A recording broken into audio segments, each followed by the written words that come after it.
Hello, welcome to the new P&L, Patterns and Leaders.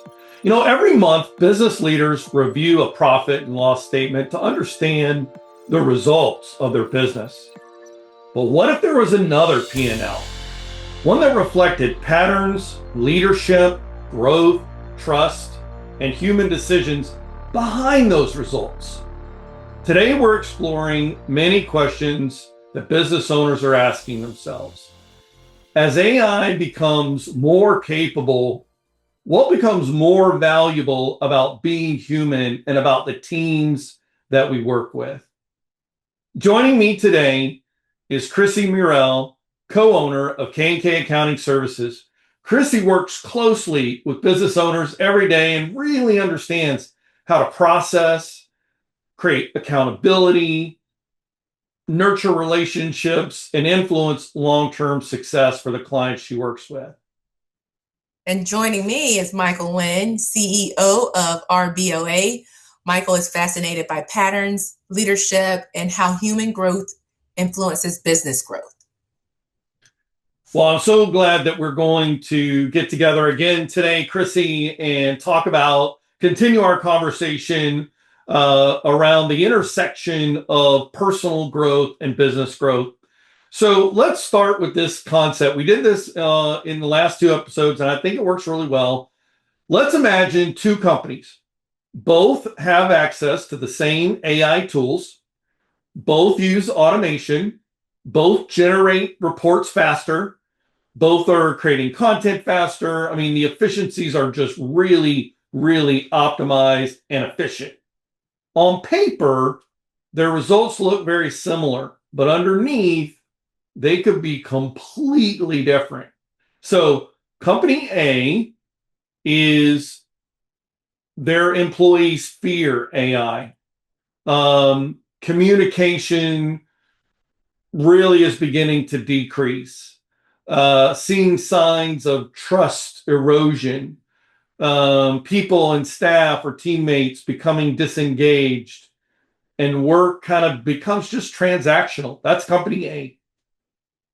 Company B has AI. It handles the routine work, filing, and just routine thing. But the people of that company focus on relationships with each other. And the leaders in that company invest in growth, and you're beginning to see trust increasing, and the collaboration improves. Same technology, completely different future, right? Right. From the financial side, the numbers might initially look very similar, but over time, the people side of the business will determine which company thrives. Yeah, exactly. The technology, it's not the differentiator. It's the human response to it that really is. And I know, Kryssi, you obviously look at, the P&L statement, the traditional black and white. And again, on paper, they look the same, but inside, there's something very different that's going on there. So here's the thing. AI is everywhere, no doubt about it, especially this summer. I can't tell you how many emails I get or things that I see in my feeds, whether it's LinkedIn or Facebook or X, whatever platform I'm on. And it's like every conference has got some AI, component, or it's the whole thing, right? It's the AI summit for the Southeast or AI summit for Florida, right? We're in Florida. So like everybody is talking about it. So there's no question that businesses are no longer they're not guessing, is AI going to impact their business? Right. It 100% has. The question is how. And I'm curious for you, well, you kind of mentioned this a little bit in one of the earlier episodes. Like, what kind of conversations are you hearing about when it comes to AI? I'm hearing it all. Some people are scared that it's going to take over their business. Employees are scared that they're going to lose their job.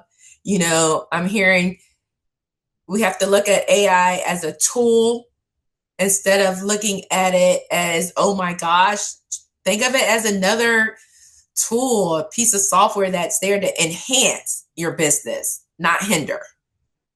For sure. And I would say what I'm observing is that the the utilization of AI is compressing the time that it takes to process redundant tasks, and create these efficiencies and automation. That is without a doubt, like that is what I'm hearing, and I think that's smart.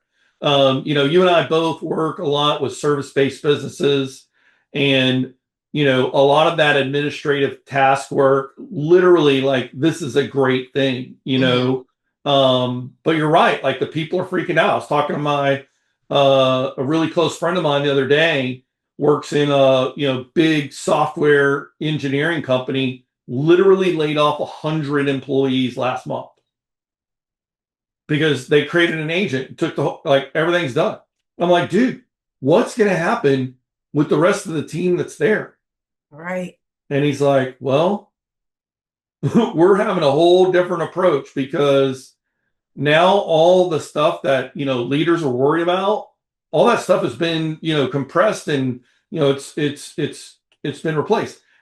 And this is not the first time we've seen stuff like this, right? Where technology changes quickly, but we as humans, we're a little slower to the change. We saw this before when the internet came out, right? The .com, we saw this. You saw it. Like, think about DVD players and being able to record on. Do you remember CD-ROMs? What? Yes. Or the floppy disk, right? I mean, like, you had to put in like 15 of those things to save a Word doc. So that is certainly the landscape that we're in right now, for sure. And one thing that I've been thinking about a lot when it comes to what is the sort of fundamental basics about how AI is evolving, right? It's learning, and it's gathering all of these data points, right? Which are essentially repeating cycles over and over and over of input, which essentially, it's a pattern, right? Correct. It's input, output, predictability. That is exactly, you just really boil it down. That is what artificial intelligence is really doing, is it's trying to create the relationships between the data points. So my question is this: if AI is doing that, right, and it's becoming incredibly effective at understanding those data patterns, how are we, as the humans, how are we doing creating relationships, not with data points, but with each other? Right. Kryssi, I feel like nobody's talking about this. No one is talking about that. Everybody is talking about, how they can, hack their time. And I get it. And that's great. And I do it too. But I think we need to have, which is why we're having this conversation, Mm-hmm. is what happens when all of this newness becomes normal? And Correct. what were you working on along that time? And so it kind of lends it to, humans really learning from each other to understand where are you coming from, right? Like, that's what the AI is doing. It's looking at the data set, and it's really trying to understand that particular thing. And I think we can take that same lens and look at our teammates and our colleagues and our clients and really try to understand that, because we've got more time on our hands. Mm-hmm. I guess my thought to you, or my question, is, when you think about this, how do you build trust within an organization, within the people?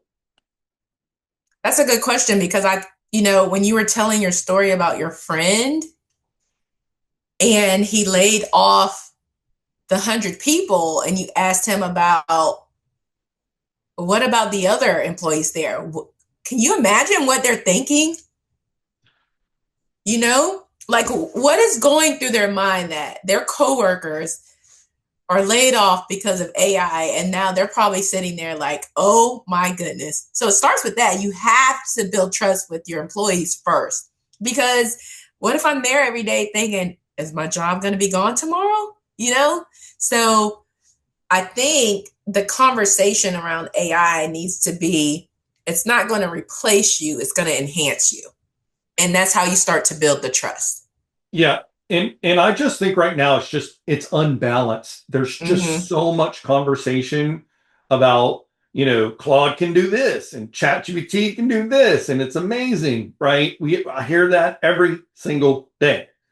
What I don't hear is things like, yeah, I was talking to my, colleague and or one of my coworkers, and they expressed to me that one of the team members that is reports to them, how they were helping them learn about being able to take creative criticism and how to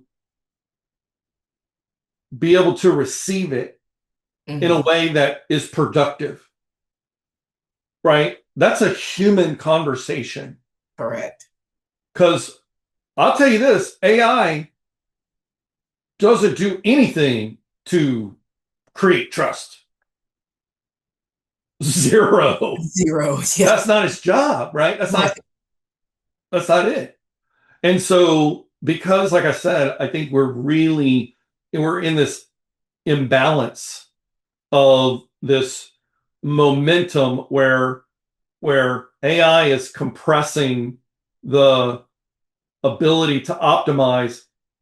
Why aren't we talking more about how do we compress the ability to trust one another? How do we create exercises? How do we have intentional conversations about having trust with one another? Mm-hmm.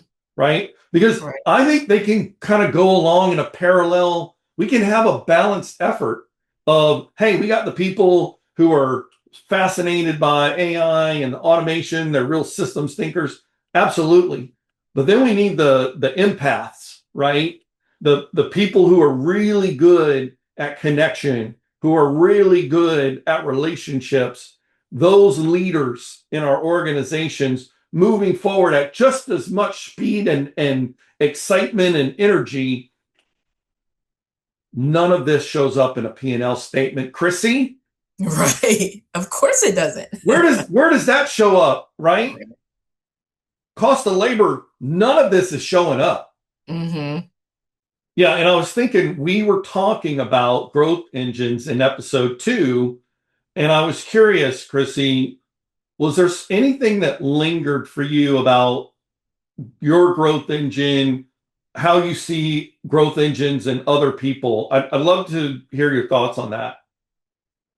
I think recognizing when someone grows is part of it. Like if you have an employee or a coworker and you see their growth, I think that's an important part, because as they grow, it's going to help the whole relationship building that we're talking about Yeah. between the human connection, right? Because if they grow and they're on the team, of most people want to see someone else grow, right? So it's conversations which build the trust in the growth, and then everyone grows together. Yeah, absolutely.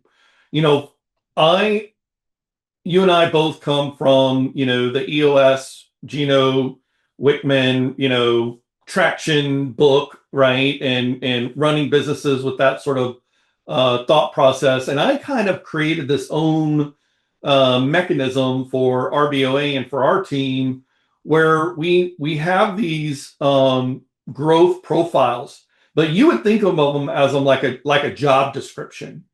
But what we did was we layered in, how do I work with the people that I report to?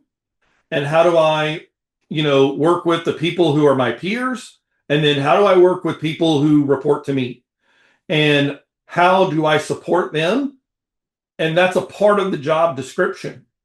Okay. And so it just creates an environment now where my team is thinking about how do I work with people who are in different relationship points, right, between where I am and where they are. And so we've got a second part, EOS has like the scorecard. We created our own thing called a rock star review. And part of that is a matrix that talks about how do you, give an example of how you problem solve with a teammate.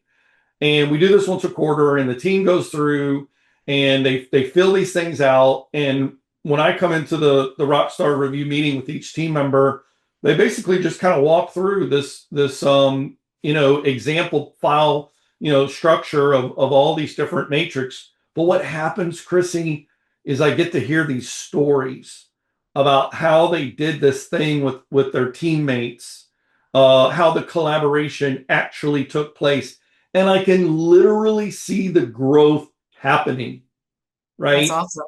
Yeah. And so I see this, right? And again, this stuff is not reflected in the cost of labor. And Right. I can't, once you see this, you just you can't escape it. And it's so encouraging. Like I look forward to all of those reviews. Um, we tried all kinds of other, personal development within the business, performance reviews and whatnot. But this one really, really, I think it's done good. And I think about that time that you had, you're the guy, the person that was like, hey, I'm going to give you a chance, even though you don't know QuickBooks, right? Like he saw something in you that was like, she can do this, Absolutely.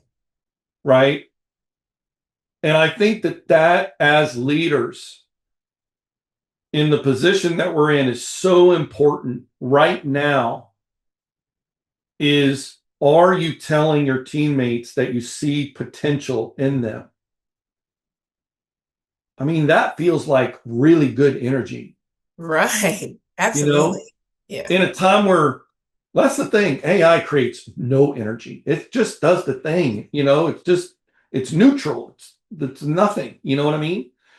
So I think that is really sort of the point here is I'm trying to figure out as AI handles more of that routine work, what becomes really important inside an organization.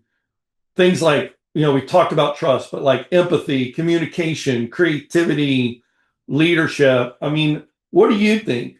What do you think businesses who are looking forward past all this AI hype and excitement, and it's great. Don't get me wrong. I'm not hating on AI. Right. It's very useful, but I also want to have just as much passion and energy about developing leaders. I agree. I totally agree. I think that with AI, you're going to have to spend more time building and cultivating your relationships because I think what happens is we lose. I mean, how many times will you get a text now instead of a phone call? Oh You yeah. know, think about that. Pick up the phone. Let me hear your voice. Let's have a conversation. So I just think that type of stuff and relationships and the leadership and judgment is going to matter more now. For sure. I mean, there's no doubt that AI is going to be able to accelerate knowledge and skills, right? Like technical skills. Whether you're doing accounting or whether you're creating content for marketing, like whatever your skills are in your particular industry. But at the same time, leadership, real leadership, when you think about how you can help identify, see potential in your teammates, how you can recognize those growth engines, cultivate that, give fuel to that. That accelerates people growth. So now we've taken personal growth into people growth. Right. And I'm kind of teasing episode 4 because that's what we're going to do, because we're going to really explore what happens when people begin moving together, when they've got their growth engine really moving together. And I think what organizations are going to recognize in episode 4 is, why does trust become that multiplier that makes the people part go exponential, right? Or go parabolic. And we are just so glad that you guys tuned in to listen to the show today. And remember, the numbers tell us what happened. The patterns and leaders help us understand why. We'll see you guys next time on the new P&L.